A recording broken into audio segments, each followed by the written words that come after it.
Tasha, if you want to. Awesome.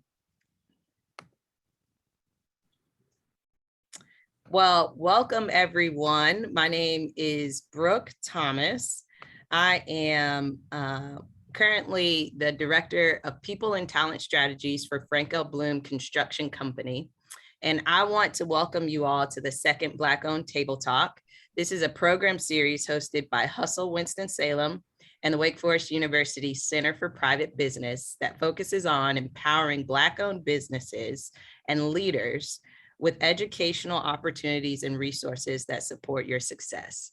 I am a member of the Center for Private Business through my current role at Frank L. Bloom Construction Company, and I'm extremely grateful for the community and resources that the center has provided us as a company. The Center for Private Business is a membership organization that supports and serves family-held and privately held businesses across the state of North Carolina.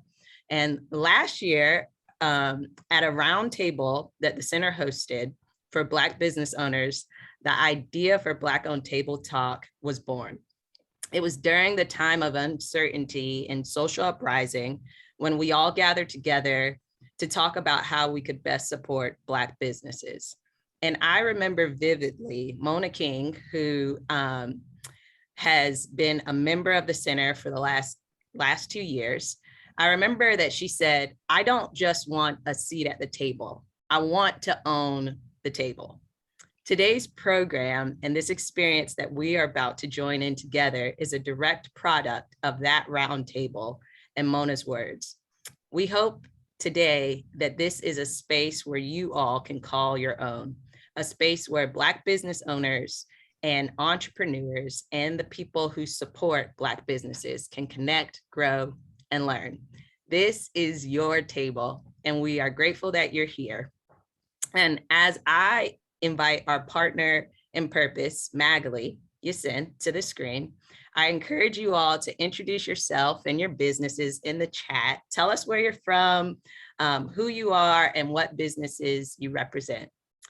Feel free to share your website links and your social platforms as well. Magali? Good evening, everyone. Again, I am Magali Yasin. I serve as the Executive Director of Hustle Winston-Salem, which is a nonprofit organization that is dedicated to inclusive entrepreneurship. Tasha from Hustle, who's with us here somewhere, she can drop our website link and social platforms in the chat for you so that you have an opportunity to learn more about who we are and what we do and how we do what we do. So of course, we're elated to offer this program in conjunction with the center and with support from NC IDEA. Today, we'll all hear some great perspectives. We'll learn about the Winston-Salem Foundation Undesign the Red Line. I'm excited to share that with you all. And we'll give out some awesome prizes. At the last Black-owned Table Talk, we covered scaling your business. Today, we want to focus on the role businesses play in securing a legacy for your family in the Black community. Many of you saw a version of this upcoming video in our promotions for this particular program today. And we just want to share it here again for those that haven't seen it. And for those who have, you'll recognize so many more names than we shared in the short clip that we did put out. So as Tasha prepared to share that video, we'll go ahead and let you see that. If you're interested in watching the full video afterwards, we'll have it in a follow-up email for you. But Tasha can go ahead and share that. We'll take a second to watch that. Legacy. There's power in your name. Power in your name. McDonald's is a last name. Abercrombie and Fitch, last names. Armani is a last name. Baskin Robbins is a last name. Chrysler is a last name. Fisher Price, Gucci, Hennessy, Harley Davidson, Hilton, Honda, Kohl's, Kraft Foods, Lowe's Movie Theater, Marriott is a last name, Maybach is a last name, Nordstrom is a last name, Pillsbury is a last name, Porsche is a last name, Procter & Gamble, 2 last names, Rolls Royce, Charles Rolls, Henry Royce, last names, Turner Broadcast System, Ted Turner, last name. Versace, last name. Wells Fargo, Henry Wells, William Fargo, last name. Walgreens, last name. Wrigley's, last name. Welch's Grape Juice, last name. Here you are, you think you're buying a product. You are not buying a product, you're buying a name. You think you're wearing a product. Hey, look at this product. No, you're saying, look at this family. Thank you so much for sharing that video. And again, we wanted to share that with you just to kind of set the stage for this conversation.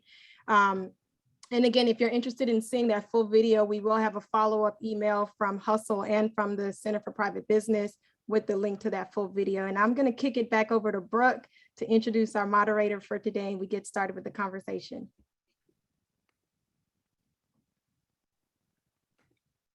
Thanks, Magali.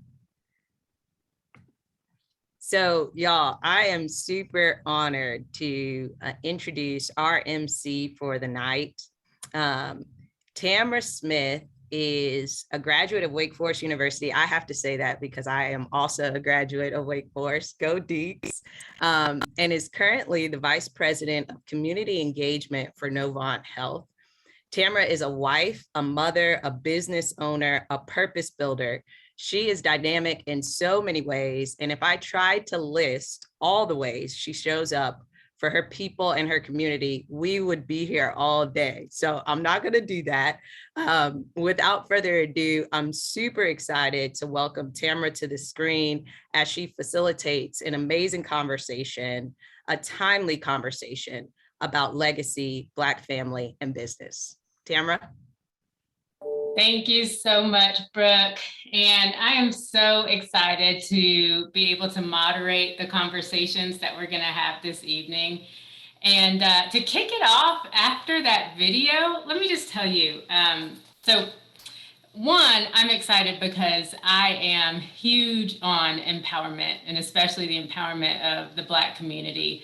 So in every little extra minute I have, it's either how am I empowering my children, my husband, who is also a business owner, or how am I helping other entrepreneurs in our community go after their dream. And when I'm just gonna, just for 2 seconds, go a little off script. And when I think about that video that we just watched, the power of what's in a name, what's in the last name, and why this conversation is so important. As I'm looking at each of our little Zoom bubbles, thanks to COVID, but here we are. At least we've got technology to allow us to come together. But as I look at these Zoom bubbles, each one of us is representing a family and a name. And why that's so important for us in particular is because we're representing the ability to be resilient, for names that were actually taken away from us and us being renamed as a part of just the, slavery and all the atrocious things that have happened to our ancestors. I look at each one of these bubbles as a representation of the ability to not allow history to impact what you're capable of, and to build what your name really does mean for you and your family. So I think that this is a timely conversation. This is a critical conversation for us to have to continue to empower one another so that we can grow the legacy, the true legacy, the richness of our legacy that exists in our bones, our blood, our resilience, and is exhibited through the success that many of these businesses, the businesses that you all have started, and you've taken the leap of faith to jump and to do it. And we're all here to learn from one another. So it truly is my honor to be here tonight and to be able to moderate this conversation. So thank you. Thank you, Brooke. Thank you, Lily. Thank you, Magali, and everybody who organized this. So without further ado, all of the event planners are now nervous because I have gone off script. I will bring myself back together here so we can kick off the evening. So our evening tonight is going to be broken up into really 4 different conversations, all connected to legacy as it relates to Black family and business. And we're going to have different panelists that will share information and their experiences as each part of each conversation. Now, I will say we only have 10 minutes per conversation. I took up like 3.5 minutes, so I'm going to have to divide that up across the next 4. I'm just joking. But if you have questions, please don't wait till the last minute to think about or ask your questions. Go ahead and be thinking about those questions. If you put it in the chat, I'll be checking the chat periodically, but we're going to reserve the last 2 or 3 minutes for each 10-minute segment for you to be able to ask your questions. Okay? All right. So the first conversation tonight is going to be about community. That is what's going to kick us off tonight. And I'm very excited to introduce our 2 panelists. Our first panelist, Todd Collins. Todd is the CEO of Red Hill Ventures and has just had a lot of success in his career and in his business ventures that we're going to hear about. And LeBone Moses is, she owns a consulting practice and is the founder of an organization called Acquire, which I'm sure she's going to share more about this evening. So thank you, LeBone and Todd. And actually, before we get into questions, LeBone is going to share a little bit of some historical context for us. So I'm going to first kick it off to LeBone to share some historical context to warm us up for our conversation. And you're on mute. Yep. Here we go. You know, over a year on Zoom and I'm still doing it. All right, well, thank you. I'm excited to be here. I'm going to focus on some context that I think will help the conversation around wealth gap, housing gap, and funding gaps in our community. And I think that'll help feed some context around the importance of intentionally creating legacy in our families and our communities.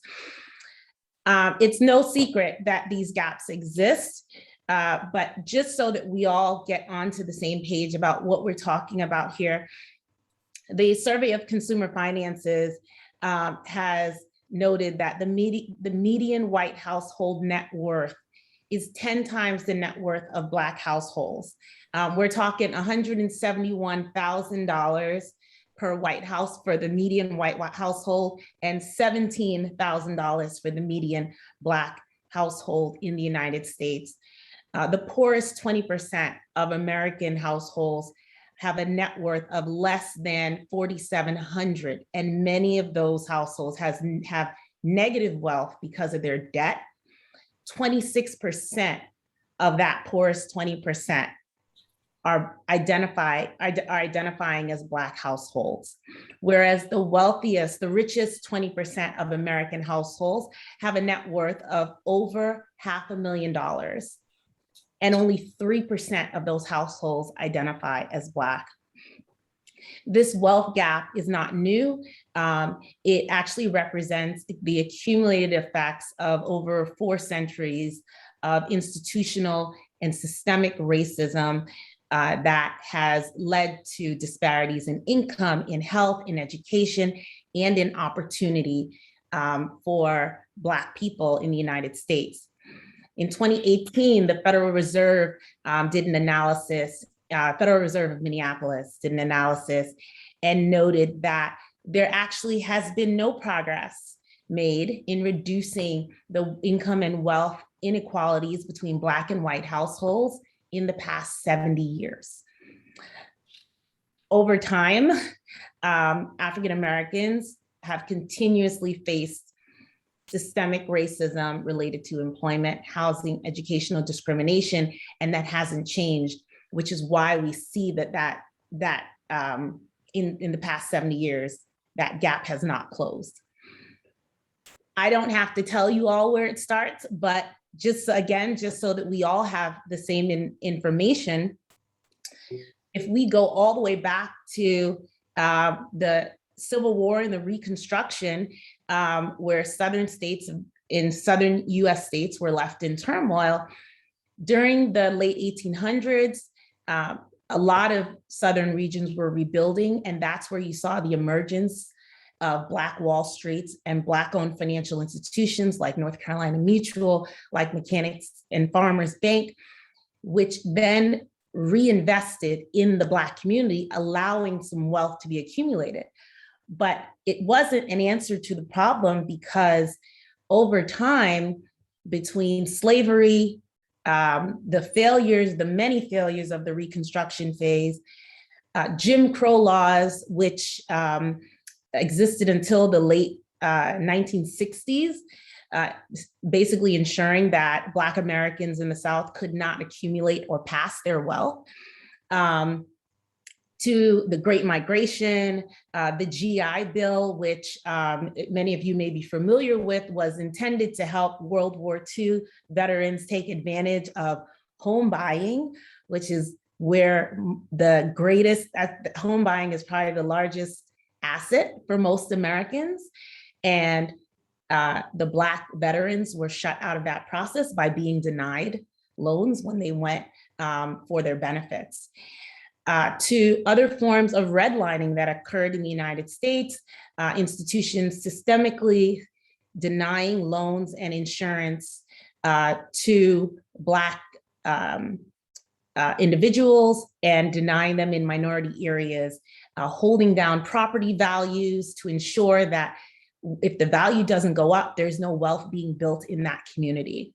And then we shift all the way to today, and we look at the pandemic that we all experienced in 2020, which, yes, hit us across the board, but because of the systemic disparities that already existed, the economic fallout from the pandemic definitely had a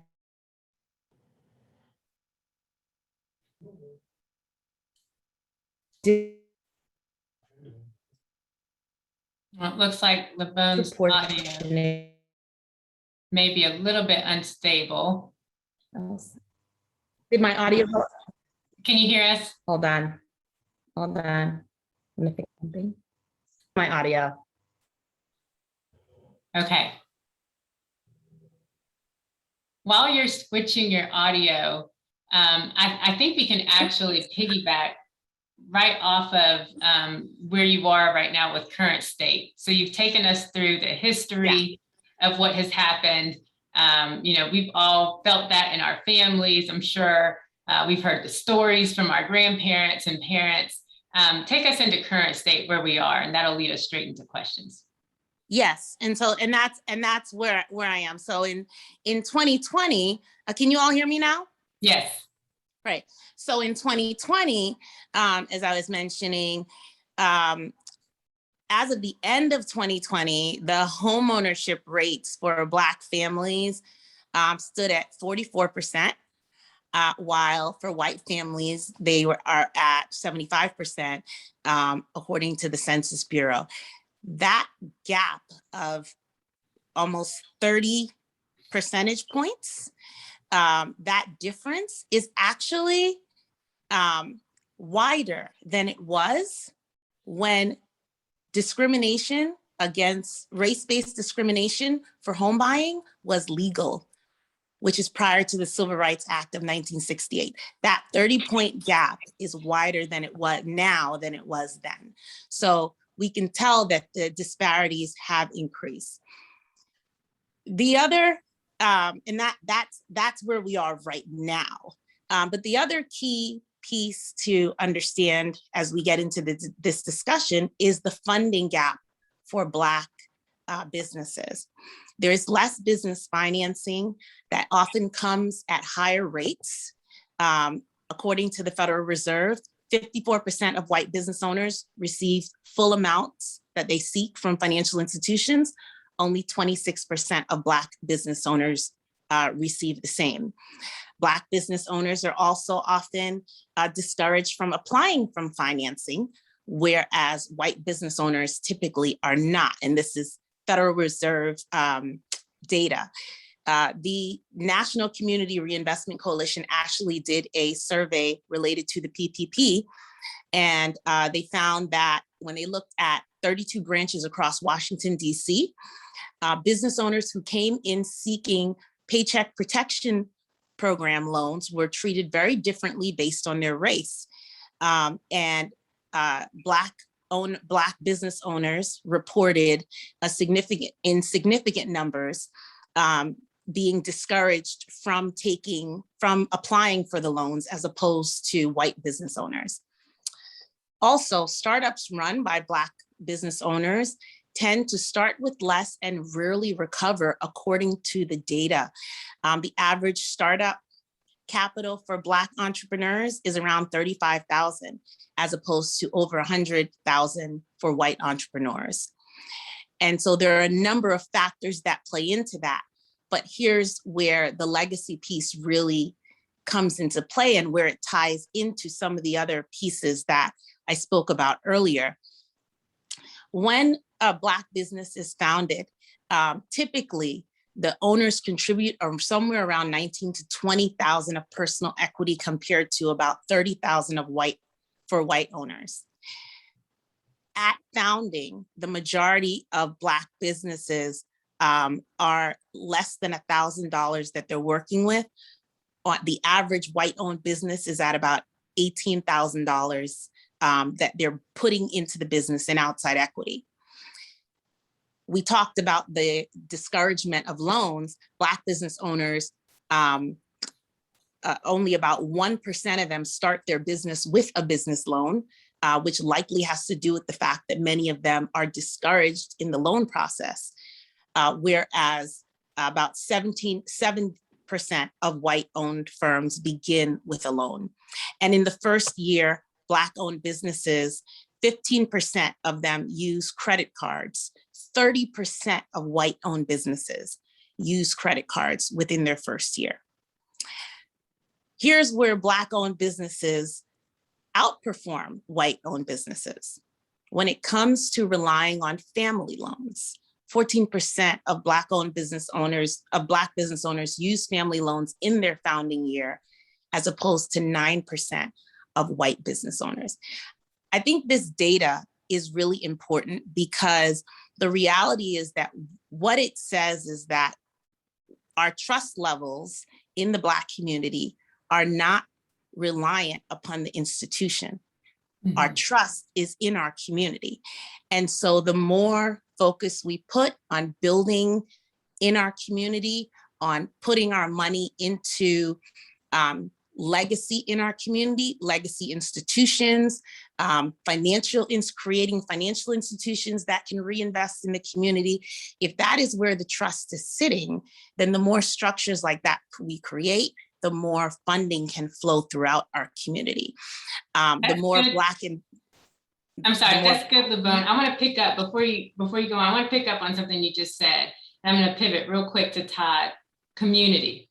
Let's sit on that real quick. So this is the topic for this first conversation. After thinking about all of that data that LaVone just shared and where we struggle, where Black businesses typically struggle, but then also where we outperform and where and how we invest the resources that we do have. Todd, talk to us a little bit about community and what your experience has been on that note, on that same topic with depending on community and leveraging community for your business's success. Well, with Red Hill Ventures, we're an investment company and we have a commercial real estate portfolio that operates in North Carolina, Maryland, DC, and Texas. And then we have a series of operating businesses as well. And so really from a community perspective, the real estate portfolio really sort of zeroes in on that.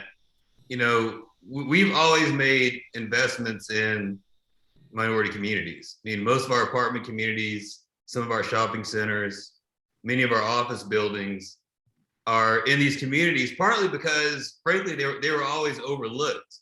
If you looked at sort of the price you could buy community versus a non-minority community, things are changing. It was significantly less. And frankly, the people that own those communities didn't care as much about the communities and the residents as, say, I would, and in turn, my team does. And so we always looked at that as a huge opportunity, and an opportunity from a business perspective, but also a social perspective, because frankly, we believe that our company treats our communities with the same dignity and respect as you would get if it were considered a brand new Class A community in uptown or downtown or whatever you want to call the area. And so it's been a great opportunity for us from a business perspective, but also we hope that our residents and businesses operating our facilities sort of enjoy the fact that we really care about the community as well as the assets. So there's this sort of symbiotic relationship that's happening where you're investing in what others would typically overlook, and the beneficiaries of that investment are the residents, people that look like us, right? I will say that's changing. I mean, our community has been discovered, so sure, yes. Those things are changing. But if you look back a few years ago, that was definitely the case. That's a great point, in that others are starting to discover the richness and the value of investing in our community. So on that note, Lavone, can you talk to us a little bit about what community has to do with building legacy? How do we continue to build legacy within our community now that we've been discovered?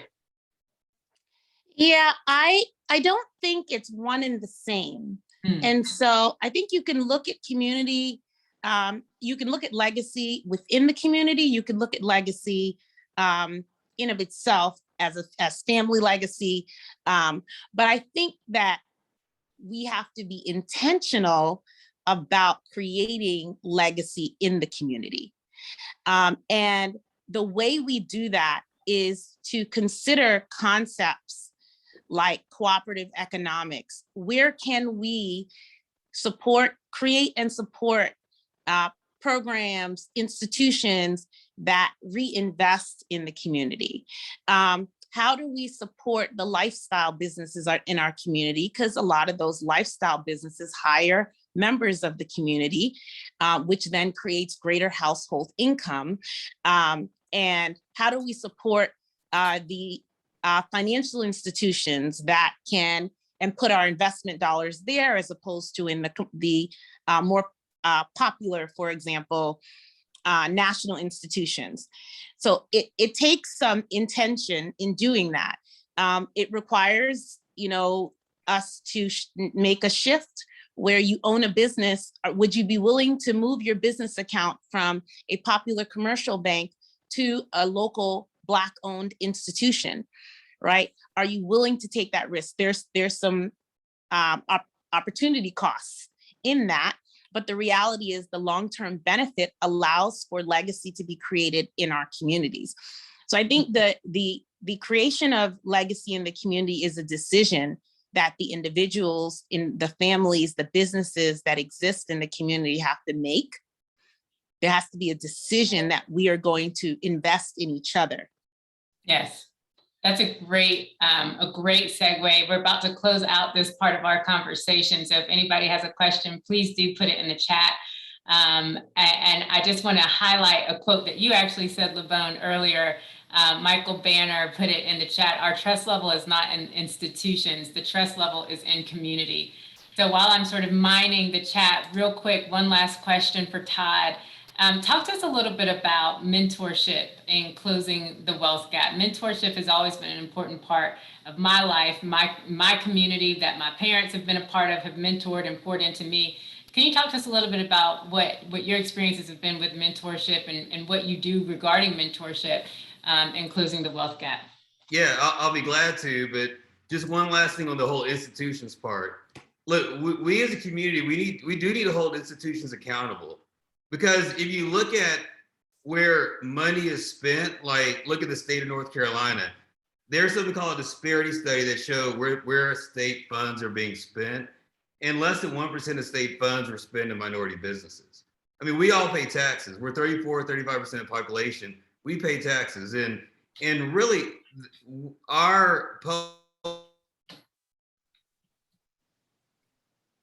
groups, city, state, county, they should be held accountable to make sure that those funds are being dispersed in all communities and businesses. So it is on us to support our communities, but also look, these institutions need to support us as well. But to answer your question regarding mentorship, I mean, one thing I really enjoy about owning a firm is we get to hire teammates as we choose, and we also get to hire vendors and contractors as we choose. So I've really enjoyed hiring very small companies, and we've done this in landscaping and asphalt and concrete and construction, who are minority owned, and you work with them when they're small and you give them contracts, and they grow up to be really nice sized firms.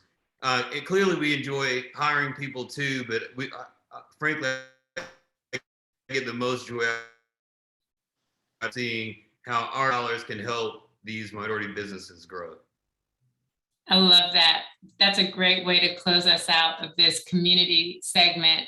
Thinking about number one, how we're holding institutions accountable, to how we're using our positions to invest into other Black-owned businesses, and then how we are, taking the time to bring other people along with us, raising them up as we continue to grow. One question before we move to our next conversation. A question concerning the best way to obtain startup costs for businesses in order for the business to be able to give back to the community when your credit isn't the best, or start getting your credit together. Any suggestions on credit improvement or how to obtain startup costs for your business? Well, I'll just give from my perspective. When I first got started, we always hear about access to capital. I mean, I had zero access to capital. So, I mean, frankly, I saved money and just started very, very small, which is not, which is a way to get started, but it is a slow way to get started. From a lending perspective, if you have bad credit, that is something you will need to correct. But also, you can, if you have a relationship with the bank, you can sometimes overcome that. I'm on the board of Town Bank now, and I'm actively looking for people that we can help sort of get into the Town Bank system. So if you have sort of banking needs, you're welcome to reach out, and I'll be glad to make an introduction. But you do have to have yourself packaged in a way where you're bankable, and that's what I do try to encourage folks to reach out to me. Like, look, let's get yourself tightened up a little bit, and then let's make the right introductions. And I'm pretty sure we can get you squared away. So banking is one side. The other is just non-traditional methods like these funds. I know LeBone mentioned, I think you have a fund that you work with minority businesses to provide funding. We have the same, a group called Red Hill Capital. So those are also ways to get, in some cases, sort of microfinancing.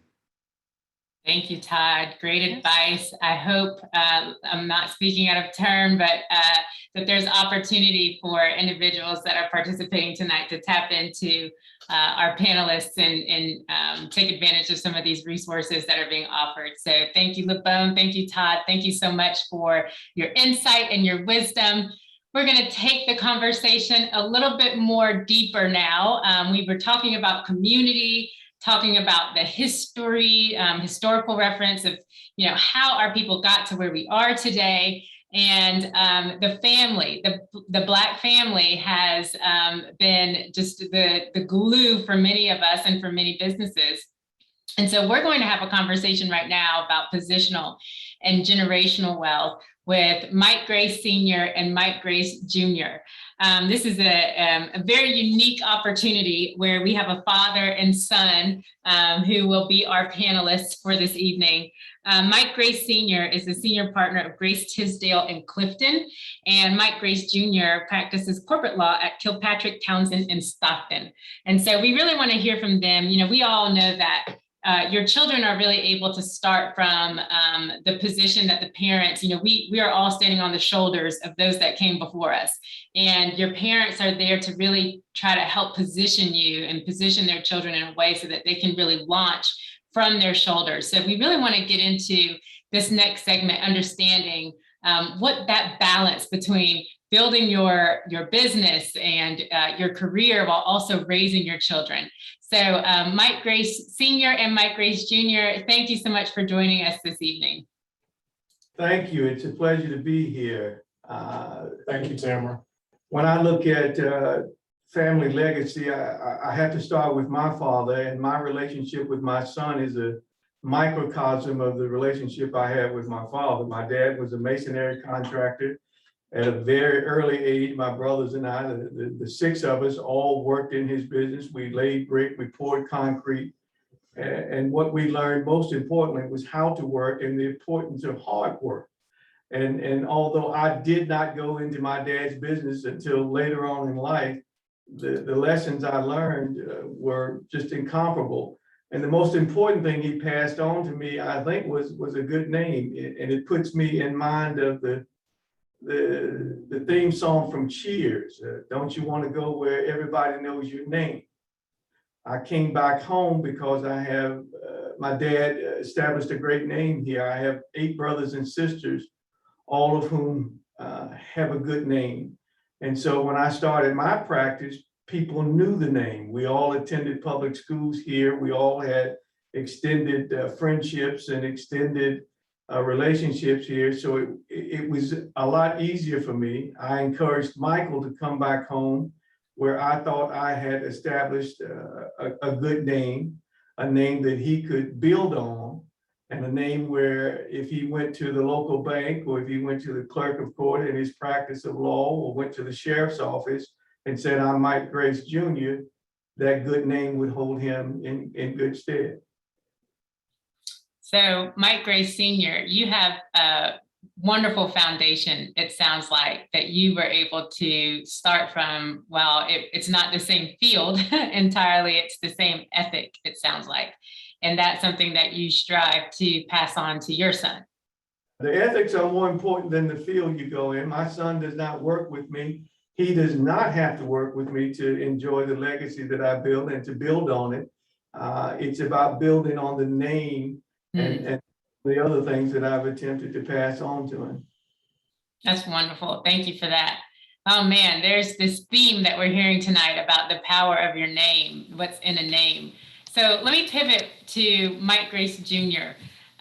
Mike Grace Jr., so talk to us a little bit about your father's legacy and how that impacted your trajectory. And more specifically, what sort of conversations did you guys have that really impacted you when you thought about how you would pursue your career and build legacy yourself? Certainly. I think my father's name, along with my mother's and my grandfather's and my grandmother's, have everything to do with my legacy and what I am trying to achieve now. Kind of to piggyback off of what my dad said, our conversations growing up for me were not about going into the legal field. I certainly expressed an interest in being a lawyer early.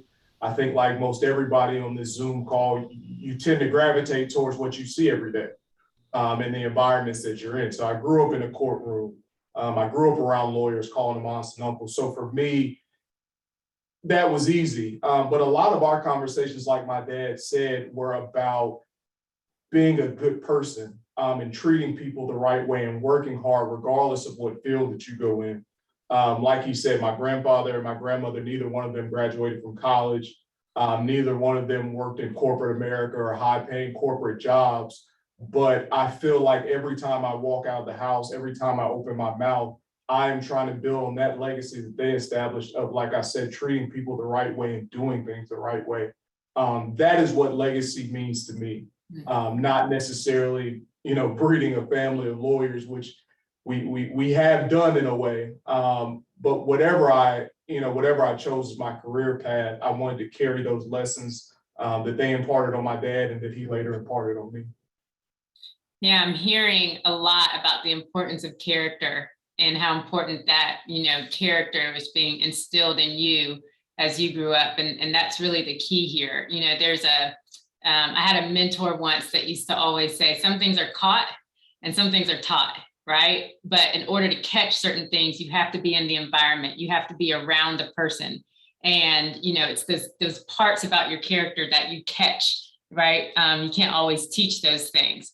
So talk to us then. I don't know how many on this Zoom call tonight have children. I know I have two small sons, 5 years old and soon to be 7 years old. So I'm sitting here taking as many notes as possible from Mike Grace Sr. But talk to us a little bit about how we as parents help our children build on our own legacy. Well, raising children is about discipline. not just discipline for the children, but it's about discipline as a parent, about your willingness to set rules and ensure that your children follow those rules, that you set a good example for them and make sure that they do what they're supposed to do. When Michael was growing up, I told him he had only two things to do: make the grades that he was capable of making and being a decent person, and I'd take care of the rest. But he had lots of rules he had to follow, and I never wavered from making him follow those rules. I had to have the discipline to be a parent in order to discipline him as a child. And so as parents, we need to set a course for ourselves and for our kids, not deviate from the course. So there's always times when we have to back up and adjust. But if your course is an upward course and you have your sights on a goal, you can't deviate, and you can't let your kids see you backslide, and you can't cut corners. And you have to follow that path that you set out for yourself and for them. It's a lot of discipline to do that. That it does, because I'm gonna tell you, your children will try you from every angle possible. Man, I think we could have an entire session just about parenting and the discipline of being a parent. Mike Reese Jr., what would you add to that, being on the receiving side of that? I feel like I was an easy child to raise. It's funny. You know, a little aside, my dad told you that our family trade is building homes. And my dad and my uncles and I just completed my first home, which is really exciting. And, you know, very few people are fortunate to be able to do that with their parents and their family. And throughout that process, I thought a lot about my dad's the relationship me and my dad have. And I'm sure he's happy to say that he no longer supports me. I'm no longer in his pocket. But I think that now I probably appreciate him and the way that he raised me more than I ever had, even though he's not, you know, financially supporting me anymore. Our relationship is in that phase where we're transitioning to become best friends as much as we are father and son. So in hindsight, it was difficult at times. You know, he was not a lenient parent. He wasn't overbearing, but we did have rules, and it was his rules, or you can leave. So, you know, it was tough at times, especially being a young man, but I'm so appreciative of it now, because without those rules, I can definitively say I would be where I am today and wouldn't have the goals that I have today. So it was tough then, but I think that for people with young children, I think you'll reach a point where your relationship transitions like ours has, and your children will be grateful for everything that you did for them. I'm gonna tell you something. Y'all are giving me all the feels. I'm just, you know, feeling a little bit more inspired. I got a little bit more discipline rising up in me to get in there and stay consistent with my children. But thank you all so much. I don't see any specific questions in the chat, but I'm seeing a lot of agreement, a lot of high fives around a lot of the comments that you all are making about us having the discipline to be the parents that our children need us to be, and knowing that it pays off in the long run to stay the course and to make sure that we're instilling the character in our children to be able to sustain the legacy. So thank you all. And if there are additional questions around the parenting piece, we hope that we'll have some time at the end if you come up with some questions. But for right now, we are going to do a quick transition for gifts and giveaways. I'm going to transition over to Magali before we continue the rest of our conversation for our giveaway part. Thank you again so much. I'm just so inspired listening to everyone. So we're going to take a quick commercial break. I want to talk to you all a little bit about Undesign the Red Line and give away some goodies. Obviously, I like videos, so I'm going to start this off with another video that I really hope you pay attention to. It's from our friends at Resiliency, and I think it really ties into what we're talking about today. So Tasha, do your thing, and let's watch that video, and I'll be back with you.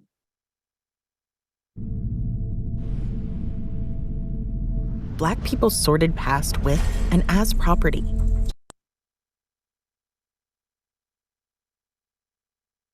Let's give her just a second. Start again, the sound went on.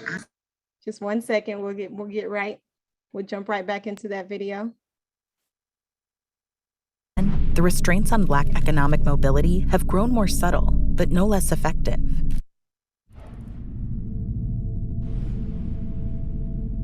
Black people's sordid past with and as property stretches back to at least 1863, when 4 million slaves were emancipated and today's equivalent of $48 billion in assets evaporated from the balance sheets of Southern planters and the banks that counted enslaved people as collateral. Since then, the restraints on Black economic mobility have grown more subtle, but no less effective. The Wilmington insurrection and the Tulsa massacre cost 500 plus Black lives, and today's equivalent of $250 million in Black wealth. The persistent impact of redlining has cost Black families billions in wealth, despite being outlawed in 1968. The foreclosure crisis cut Black household wealth in half. And then there's COVID, which beyond the human toll, closed 41% of Black businesses in 2020.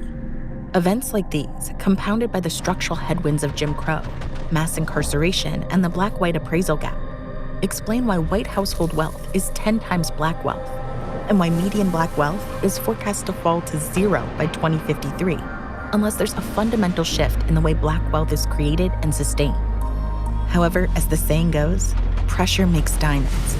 And the journey of Black ownership and wealth in America has yielded one of history's most entrepreneurial people. The Black American is uniquely entrepreneurial, with a 50% higher likelihood of starting a business than the average American. As we chart the course of our recovery, realizing the promise of Black entrepreneurship represents one of our best opportunities to rev the engine of economic growth for all communities. With this in mind, Resil-NC and its allies encourage policymakers, funders, and partners to invest in Black business ecosystems at scale. Instead of debt that weighs Black businesses down, we must provide equity-like capital that propels them forward. Equitable access to public contracts and private sector supply chains, and the right advice at the right time are mandatory to ensure that the 41% of Black businesses that went away during COVID not only return, not only thrive, but drive this new economy. Thank you so much, Tasha, for sharing that. And I wanted to share that video again. I think it really drives the point home of why we're here today as we think about Black wealth. As you're hearing tonight, you heard it from LeBone, you heard it in the video, you'll probably hear me say it again in a few minutes. Wealth can determine everything from the quality of healthcare people can access to how well we can survive a job loss as a people. You heard LeBone mention the average white household today has nearly 10 times the wealth of a Black household. And one of the main reasons for that goes back almost a century to the practice of redlining, which is restricting lending in certain neighborhoods based on race. So redlining has been illegal for decades, but an exhibit traveling the country, which we now have in North Carolina, aims to show how that policy continues to shape our economy today. The exhibit is called Undesign the Red Line. And as you're hopefully learning, redlining robs Black families of generational wealth. I was so happy to hear, Mike Grace Jr. and Mike Grace Sr. share that building houses is part of their family trade because it's one of the greatest ways that we can build wealth within our community. A wide variety of community partners, including Hustle and the Wake Forest Center for Private Business, have collaborated with the Winston-Salem Foundation to bring Undesign the Red Line to Winston-Salem. So the interactive exhibit is located at the Central Library in downtown Winston-Salem. So if you're not in Winston-Salem, but you're in North Carolina, I encourage you to take that drive. And if you are in Winston-Salem, please make sure that you visit the exhibit before it closes on November 14th. It focuses not just on redlining throughout the country, but you'll see some information specific to our community and the redlining that we've seen happen here in Winston-Salem. Again, redlining was eventually outlawed in 1968 by the Fair Housing Act, but its legacy is still with us. So I encourage again that you go and see that exhibit, learn about it. And I just don't want you to just learn about it, but I want you to be able to come together as a community so that we can talk about what policies that we can help build in our community to develop Black wealth as we learn some of these things. And the community starts with you. So the whole idea behind an exhibit like this is that we build wealth within the community, not extract wealth. So I don't know, I think Charlie from the Winston-Salem Foundation is with us, so he can drop a link in the chat so that you know how to find the exhibit and that you can visit it. But please, please, please make it a priority if you are in Winston-Salem or in close enough proximity in Winston-Salem, because it's only with us until November 14th before it travels elsewhere in the country, okay? So with that said, before we get back to our amazing moderator and panelists, we do have a few prizes to give away. So hopefully you are ready. You are ready. Tasha will pull up a spin the wheel for anyone that registered by a certain time. You may be one of our lucky winners. We'll announce the winner and then we'll ask our first prize presenter to come up and just share a little bit about their business. It'll take about 30 seconds to share about their business. So Tasha, whenever you're ready, you can spin that wheel.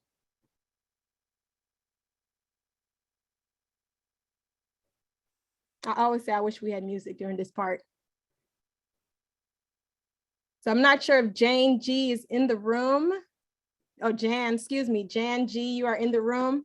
Jan G will be the winner if you're here. Tasha will let me know if you're here or not, or we need to spin again. No, I think we need to spin again. All right. The other thing is you have to be here to get the prize. So these are everyone this is everyone that registered, but you get the prize if you are in attendance. Oh, I don't think Marianne is here either. I thought I just saw Marianne. Okay, spin again.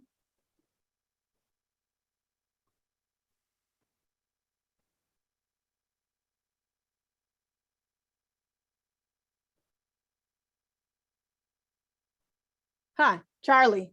And I just mentioned Charlie. So Charlie will be our winner, and Charlie, you'll receive a prize from Beyond Decadence. And if we do have the representative from Beyond Decadence here, right? I am. Yes, if we can bring her to the stage or to the screen, excuse me, just to take 30 seconds to tell the audience about your business. Tasha will bring you to the stage. Okay.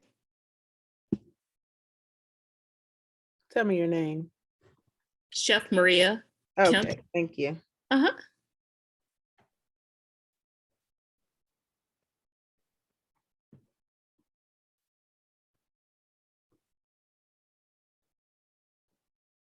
Let me see if I can find you. I don't know if we're having I an can issue. find her. It's just no spotlight. Oh, your camera's off. We can't bring you if your camera's off. Oh, I'm sorry. Well, I'll Go just ahead and talk. I can just talk from here if that's okay.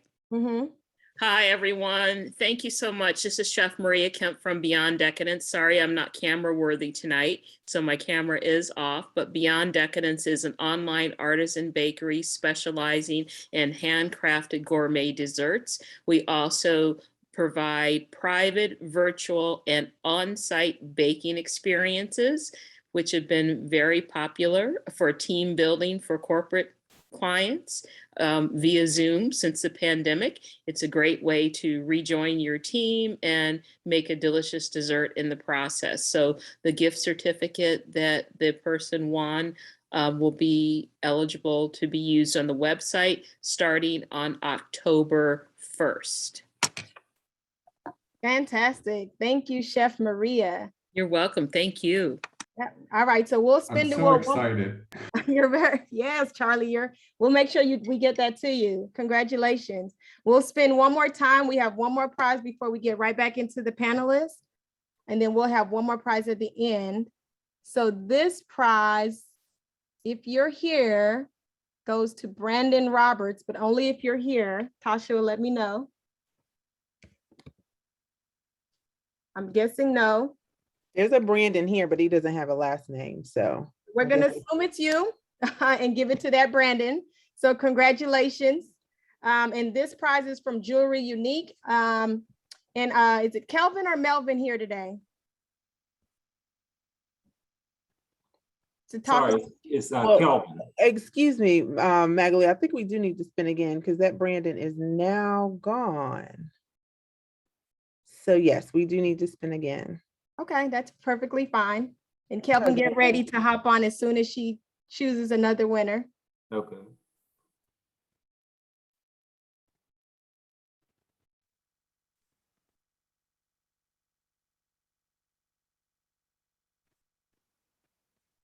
Tahaja, are you here? I don't think so. I just did a search, Tasha. People didn't wait for the good stuff. That's okay. Cheryl Harry. And Cheryl is here. So fantastic. So Cheryl, you will get a prize from Jewelry Unique, and we do have a representative from Jewelry Unique to tell us a little bit about their business. If you want to come to the stage, Kelvin. Okay, can you hear me? You're not listed as Kelvin on here though. It's listed as Mayfield's.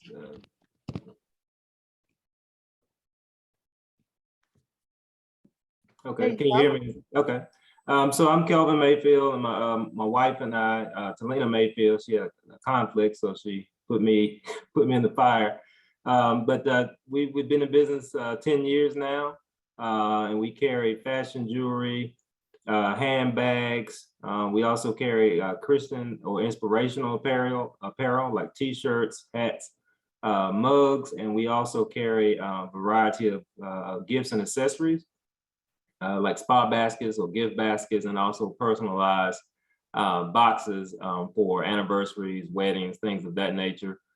We are located in downtown Winston-Salem on 500 West 4th Street, if anyone is familiar with downtown. And so congratulations, Cheryl. I know we know Cheryl very well, so congratulations to her, and thank you guys for this opportunity and this platform, and congratulations, and wish the best for all businesses. Thank you so much. I love that y'all know her, this community. I just love it. Yeah.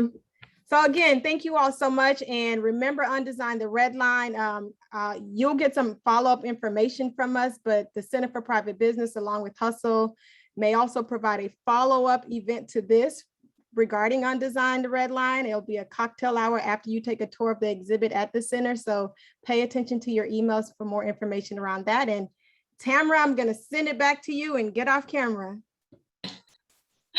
Congratulations to all of the winners. I was secretly hoping my name was going to pop up there, but it's okay. But you know what would be great? If y'all could put your websites or your business names in the chat. So for those of us like myself who did not win, we can still go out there and take a look at your products and perhaps schedule my own home dining experience, cooking experience. So thank you all so much. And I am so excited for our third conversation. We are going to be talking to a dynamic couple, Devin and Marquita Carter, who, y'all, I was all up on their website earlier today for their product, Blanket Pancakes and Syrup. I am now hungry. I'm starting to get a little hangry. I'm gonna hold it together because I don't want y'all to see that side, but the website. So we are going to take a dive into marriage, partnership, and family business, the many, many dynamics that come along with building a business with your partner. So Devin and Marquita, thank you so much for joining us this evening. Yes, thank you for having us. Yeah. So we'll start by giving a little spiel about, how we came to be, family-owned business. So Marquita and I met in college, actually. I was in my sophomore year of college when I met Marquita. And at first I was trying to recruit her to the college business group. I was the president of the group at the time. And she just kind of blew me off initially. But, we did exchange information, and we kept in contact as friends for good like 6 months before we decided, that there was a romantic interest there. But the thing about my relationship with Marquita is it's always been aligned on vision and purpose. Yeah. So when I first met Marquita, she was telling me about her passion for ministry, as well as her passion for working with children. I did a lot of volunteer work at local schools, and Marquita actually ran her own nonprofit based on, bringing children to Christ. It was a ministry-based nonprofit organization she had. She started when she was a teen. And just that immediate click of our purposes aligning, which is something that I just couldn't shake. And I knew that, she had to be in my life forever. Oh, babe. But we translated that romance into something much more functional when we decided to become business partners. So, years later, we, ended up getting married, had started having children. And it was really around the birth of our second child when we decided, to really explore the opportunity of going full-fledged in the business. So, Fast forward, I'm now in grad school. Marquita just gave birth to our second son, and she experienced hypertension, preeclampsia during pregnancy. That kind of just shaked everything because, not only did we have to make sure that her and our baby was safe, but, we had to start radically shifting our diet and doing whatever we could to keep her healthy during that pregnancy. And that was when we had the kind of aha moment where we decided, this embracing healthier eating and a healthy alternative to our diets. This is something that we really need to not just make a lifestyle for ourselves, but we really need to find a way we can highlight the importance of making healthier food choices.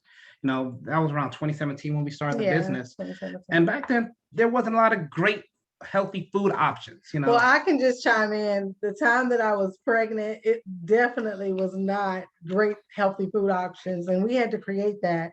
And like my husband said, when we, got that aha moment that it's a lot of women and a lot of, people, families in general that may face, trying to make that transition to all natural eating and things of that sort. And they just can't, Yeah. can't find it. So we decided we were going to be the change we wanted to see. We started Blanket Pancakes and Syrup. I was still working full-time, going to school full-time, working on my MBA at Wake Forest. So my alma mater too. I have to put that in. Yeah, I got always, big up Wake. And during that process, Marquita, we decided that she wasn't going to go back to work as a teacher here in CMS schools. She was going to decide to work full force in the business while I helped her part-time. And, we juggled the children as well. So those first couple of years, it was a little rough. It was very rough, and it was really a decision. My husband and I, we were thinking about different things that we can say for this topic, and it was really rough because we had a vision. Once we created the products, we both had a vision, and I would say, was it like a separate vision and we combined it, or It was more or less I did whatever she wanted at the time. But I think where we really found kind of our stride with the business is when we understood how to complement our skills. Yeah. In marriage, we found a way to make it click, work. We have this great household dynamic, but as business partners, we had to deal with the conflicting personalities. I wouldn't say we're a pretty conservative traditional family in that we, subscribe to the gender normative roles.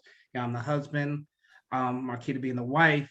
We couldn't have that same dynamic in the business. No. I had to recognize that, there needed to be a tiebreaker in certain decisions, and Marquita being the one who really facilitated the vision for the company, I needed to, submit to that in that, I had to understand she was the CEO, and it was my job, my role to support her however I could, much like I would support her as a husband, but here in the business, I had to take all those skills and experiences I've gained, in corporate America and, in life, and find out how I could best be of service to our business, which we consider our third child.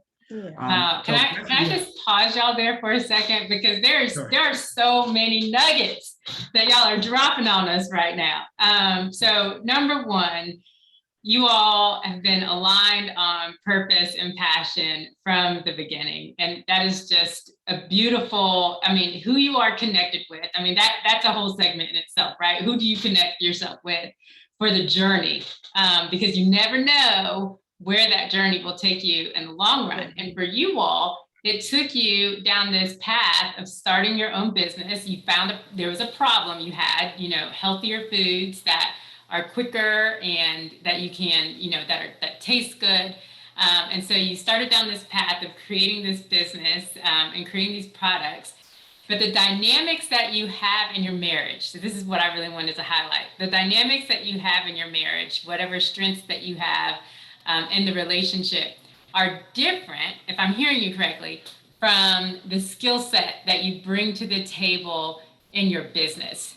So can y'all just help us, for those of us that have a spouse or a partner that is also involved in the business, talk to us about how you navigate the challenges of moving in and out of the role you have as spouse or partner and moving and leveraging the skill set without all of the personal stuff that may come along with the relationship being part of the business. I'm glad that you brought that up, because that was one of the key things that we were going to write down, and it would start with the foundation. When we really started our business, we both had to realize our strengths. And when we realized that, we kind of came together and we basically broke down. Actually, we had to make rules and bylaws, like as if we had 50 people working under us. That's what we had to do for our business. And you know, that way it can separate the personality. yes. So we need to get our personalities and our own egos out the way first. One of the things we tried to do, because before we got a distribution center, we worked from home. We have a home office here in our home, and we decided we're not going to talk about business in the bedroom. No. When we're in the bedroom, that's sacred ground for us. That's where we're at peace, and if there's a business moment or crisis that we need to have a discussion about immediately that we can't schedule that time, then we go into the office. Well, at the table as well. We made a conscious decision to also, because we know that our kids are, it's just not my husband and myself, it's our 2 children that's with us as well. So when we come to the table and we eat dinner, it's so hard to not pick up that phone. And sometimes if we do, pick up a phone and things of that sort, our son and say, hey mom, you guys said that you're not supposed to. So, yeah, that helps keep too. But I really think just even on our personalities, we're mentioning, we both have very strong personalities. Yeah. When it comes to a family decision and Marquita and I can't make can't agree on everything, then somebody has to be that tiebreaker. And that usually be me. If it's a financial decision, I'm usually the one who spearheads that. If it's something to do with, okay, are we going to move, or what are we going to do with, what schools we're going to take our kids, that's collaborative, but there has to be a tiebreaker. And we translated that to who had the specific skill set needed for the business in that regard as well. So with Marquita, we decided she's going to be the CEO of the company. She's 51% owner of the company. And she makes a final decision. She is the one who facilitates that vision, that purpose, that drive. She created all the products. And, when it comes to, managing the finances, managing, logistics, distribution, the account management side of things, that's where I step into play, because that's true to my strengths. And it's similar to the roles I held in corporate America as well.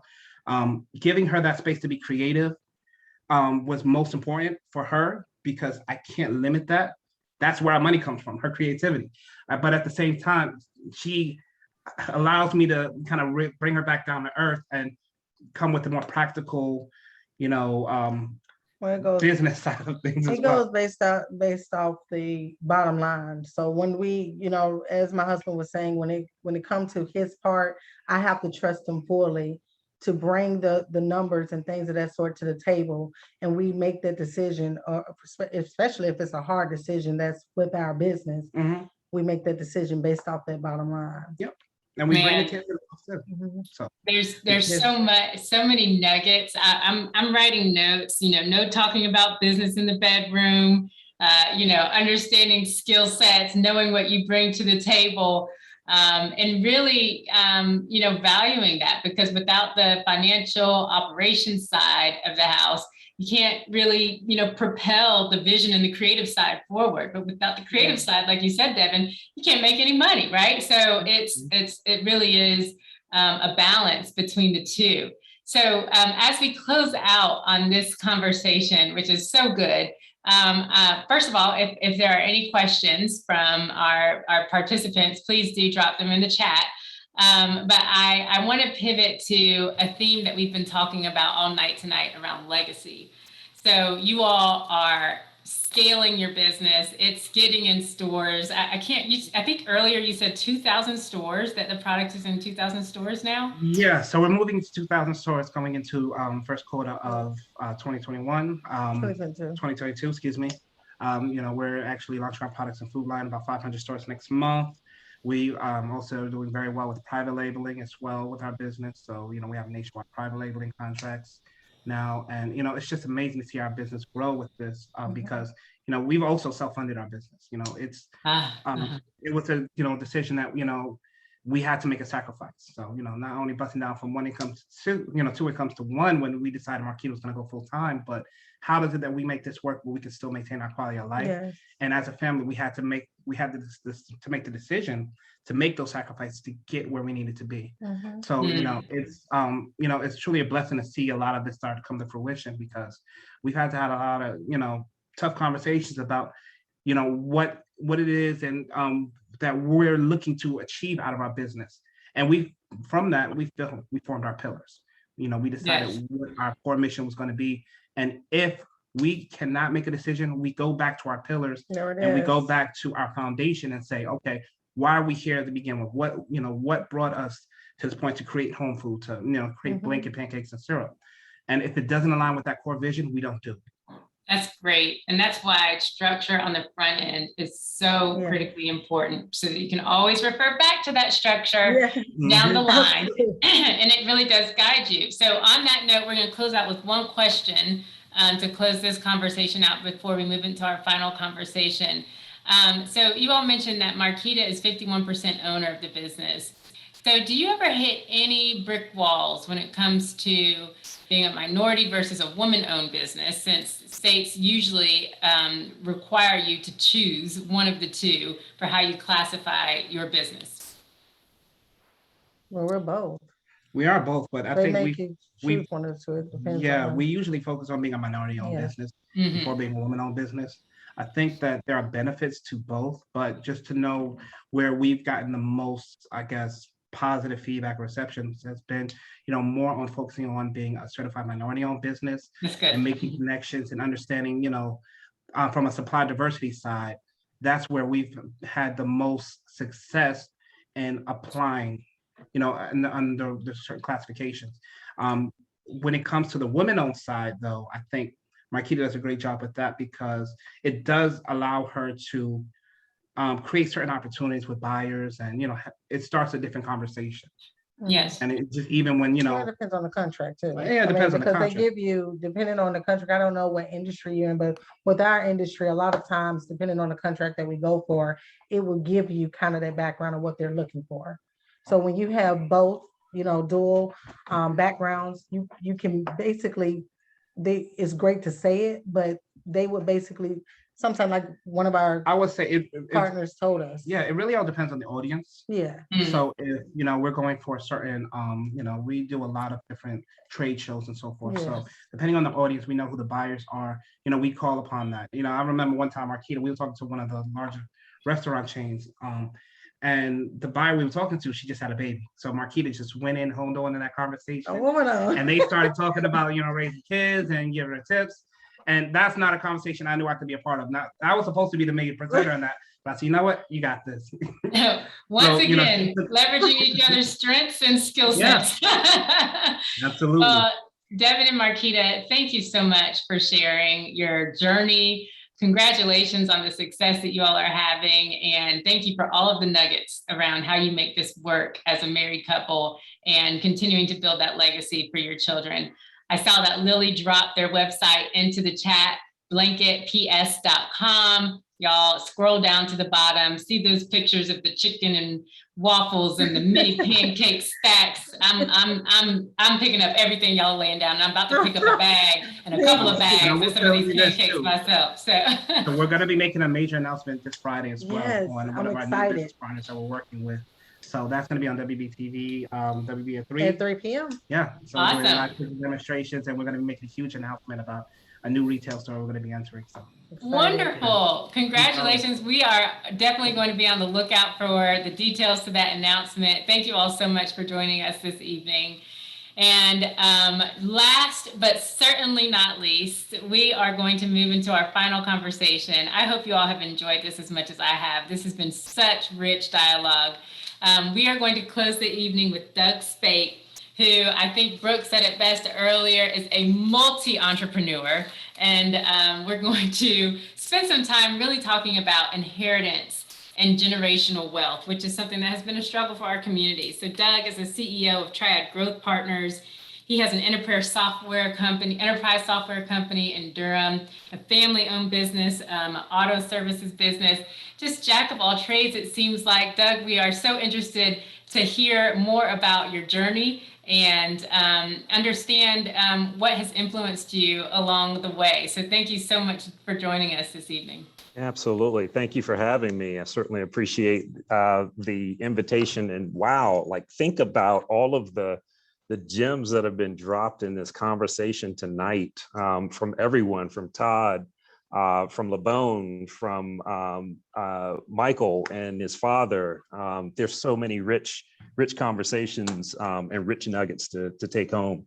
Let me provide a little bit of background and context on where I am in this conversation. So I'm the beneficiary of 3 generations of entrepreneurs. So I hail from Durham, North Carolina. My grandfather started his first business in auto service in 1938. And that business is still operating today, 83 years later. And we are preparing to go into the 3rd generation of that business and reformat it for today's context. So I grew up in and around all of my grandfather and father's companies. And much like Michael and his father, having exposure to a number of different areas of business throughout life. And my wife, who I met in undergrad at A&T, still reminds me that when I was in college, I was completely adamant that I would not start my own business because I saw the type of investment and the type of time investment and energy that it took growing up. And lo and behold, I started my first company before I even graduated from A&T, and that became the first of 5 technology companies.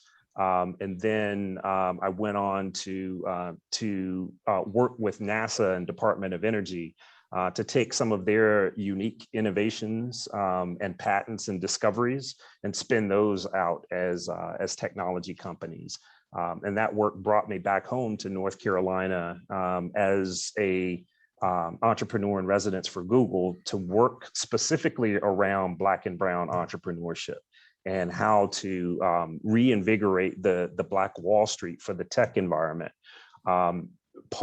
Partly because the tech industry is such a rich opportunity to build wealth and build it more rapidly than some of the more traditional businesses. Yeah, Aggie Pride, I see Keandre in there. So it's your question around legacy and inheritance is really important to me because it all comes back to our core business as auto service. So for so many years, my grandfather and father have operated a generalist automotive service firm, and they've had 3 different locations in and around Durham. But the industry has changed so rapidly over the course of those years that traditional model of auto service is not enough to sustain a company in today's economy. So as we looked at a generational transition, so my father retiring from the business, and my sisters and I, as the next generation to take this business on, we started re-envisioning the company and asking ourselves, where do we need to position ourselves to be that company that my grandfather established in 1938, but to be that for the 2050 or 2060 in those years. And what we've decided is that we are reformatting and restructuring the company to focus in and specialize in hybrid and electric vehicles and in EV infrastructure. That is the trend of the future. And eventually the gas-powered vehicles will be dinosaurs in the industry. And it's important that we jump into that vision right now because nobody is in that space. You see the industry moving in that direction because Tesla, as you well know, the automotive company Tesla is worth $750 billion right now. That's more than the 9 largest car companies that we know and grew up with: the Volkswagens, the Toyotas, Nissans, GMs. Tesla is worth more than all of the 9 biggest companies. So we saw an opportunity to refocus our efforts to create a business model that would allow us to expand and create a franchise of automotive service companies nationwide. So we're looking at 200 plus locations nationwide and structuring them so that the employees of those companies have an ability to obtain equity in those companies, not just serve as employees. So we've structured it as an ESOP or employee stock option program. So that's really interesting. There's theme here that I want to tap into that I'm curious about. So when you were in school, you were like, I am not going to be an entrepreneur. I'm just going to get a job because I don't want to have to go down that path. But not only did you make the decision to become an entrepreneur, given that you started a business before you even graduated, but now you and your sisters are in a position where it's one thing to decide to carry on the legacy, right? To carry the mantle of the legacy.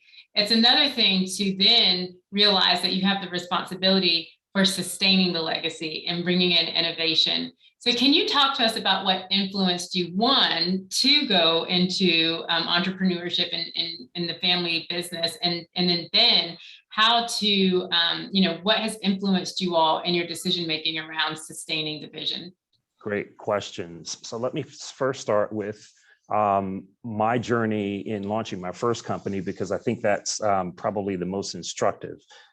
So after my junior year, I had an internship over the summer at Procter & Gamble, and I was in engineering. So during my internship, I actually managed all of the engineering drawings for one of Procter & Gamble's larger facilities. And here I realized that I was, 22 years old, didn't know a thing. And here I was managing all of this engineering data for a multi-billion-dollar multinational corporation. And I realized that there was a huge gap there in terms of skill set at Procter & Gamble, that they didn't really have anyone on staff who knew how to manage these engineering drawings, develop archival systems, and the like. So an interesting thing happened in the fall when I returned to campus. I compared notes with one of my classmates who had the exact same position at Philip Morris. And as we started comparing notes, we realized that these two unbelievably large corporations had the exact same problem. And we floated the idea, well, why don't we just start a business doing this? If these two companies at their size have this issue, have this gap that is not being filled, then there's a high likelihood that other companies would have the exact same problem. And that became the genesis of Core Services. So really being able to find that empty space in the industry that is not being served and developing a solution around that became the hallmark of my entire career. And that was the start of it. Wow. Finding the empty space in the industry that's not being filled and making that the hallmark of how you fill gaps. That's brilliant. And it sounds like that's exactly what you all have done in transitioning your family business forward into the future with technology in the auto industry. Doug, I am so sorry that we had to cut your conversation a little bit shorter, and we won't have time to take questions, but a lot of people are typing in the chat how genius and awesome what you've shared is in your journey and your decision-making along your journey has been, and certainly is something for, as entrepreneurs, us to keep in mind around what gaps are there out there that I could help fill. And, how can I, or, if you're not just trying to figure out what gaps there are to fill in other businesses, what gaps are there that you could fill to continue the innovation in your own business and to continue to grow the legacy that you are building yourself. So thank you so much, Doug. We are about 4 minutes away from 7 o'clock, and I want to be respectful of everyone's time. And so just to close out the conversations that we've heard a lot of really great nuggets tonight around community, holding institutions accountable, investing in our own community when it comes to small businesses, remembering our position as parents and building legacy and having the discipline to be the parent that our children need us to be as we think about building generational wealth, how to operate a business with a spouse, a partner, how to do this partnership in a way where personalities and personal feelings are left outside of they're left in the bedroom so that conversations about business can happen in the business space and really be focused on skill set. And then last but not least, this last dialogue, which is just the cherry on top understanding generational wealth and inheritance, and the importance of really staying innovative and keeping that legacy alive and thinking about what gaps there are to fill. To all of our panelists, thank you so much. Thank you so much. Thank you so much for your wisdom, your insight, your passion, and your work in our community. And congratulations to all of you for the success that you've had and for taking the time out tonight to really share those nuggets with us and keep us all inspired as we endeavor in this work. So I'm going to stop talking. It's been my pleasure to be your moderator this evening. And I think I'm handing it over to Magali to close us out tonight.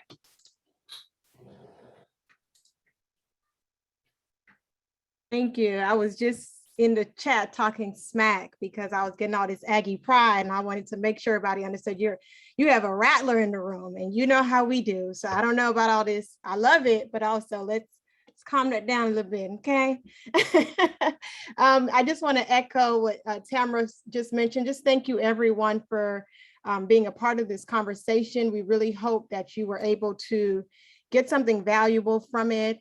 We definitely plan to share out this recording in some wonderful notes that we hope that you can find some value in. LeBone just mentioned something in the chat, which will also be another one of our follow-up for Beyond the Talk for this particular session with Acquire. When her organization puts the information out, we will host a informational session, possibly virtually, I assume, so that you learn more about Acquire and how that ties all into exactly what we're talking about today, building wealth and legacy for your family. So look out for that information. It'll come from both Hustle as well as the Wake Forest Center for Private Business. And on behalf of both of our organizations, NC IDEA, we thank you so much for participating tonight. And we really hope that you go out and check out the Undesign the Red Line that the Winston-Salem Foundation has brought to our community. And with that, you all have a great evening. Go eat some food, have a nice dinner. Bye. Thanks everyone, bye. Thank you, have a good night. Have a good evening.